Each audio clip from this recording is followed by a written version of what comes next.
The UK government is overseeing an unprecedented crackdown on expressions of Palestinian solidarity. Activists are facing intensifying police surveillance and raids, prolonged periods in pre-trial detention, and a surge in terrorism charges. But UK campuses are also being heavily policed, with students and academic staff reporting a worsening crackdown on free speech and the creation of a climate of fear around Palestine activism across British universities. Universities have called the police on non-violent demonstrations, banned students from campus, collaborated with private surveillance firms to monitor students, and subjected dozens to disciplinary action. Haya Adam, a second-year law student at SOAS, has been suspended for a whole year from campus for her pro-Palestine organising. She was one of the main organisers of the SOAS encampment, which has been ongoing for a year and is the longest-standing pro-Palestine student camp in the world since Israel's war on Gaza began. Haya first faced disciplinary action for a protest held on the university steps on the 4th of June 2024. She was then suspended for allegedly harassing the student union CEO in a restaurant on 20th July, although she says she was not involved in the incident. She was also suspended for confronting the university's Vice-Chancellor Adam Habib over his stance on Gaza on the same day. Now, she is facing an open suspension, which could result in expulsion for a video posted on Instagram criticising a sabbatical officer in the student union. SOAS accused her of harassment, despite video evidence of the officer herself stating that she did not think it constituted harassment. People can look at the criticism, make their minds up to themselves, without then those valid criticisms being called harassment.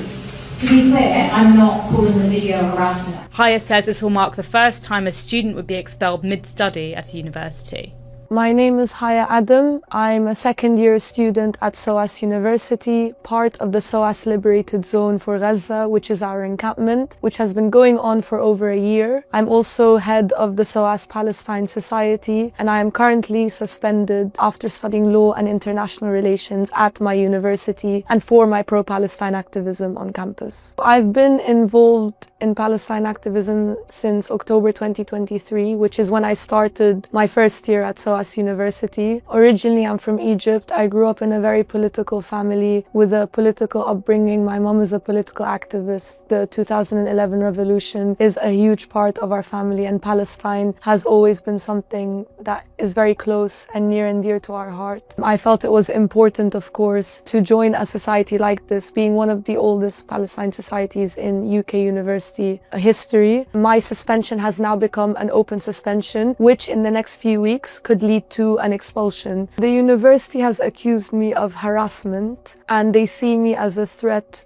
to the community on campus. If I were to be expelled, which is the goal of SOAS University, this will be the first time in a UK university that they expel a student in the midst of their studies, because I have 1 year left at SOAS, which is going to set a very, very dangerous precedent, not just at SOAS, in intimidating students who have seen this repression, and some are whom already too silent to speak up because of what they have been seeing. For many students, this crackdown has sent a chilling message that expressions of solidarity with Palestine in universities carry a heavy price. Despite this, many in the student movement have shown they will not be intimidated. After winding down last summer in the face of hostility from university administrators, new protest encampments are springing up, with camps relaunched at King's College London and Cambridge's Trinity College in recent months.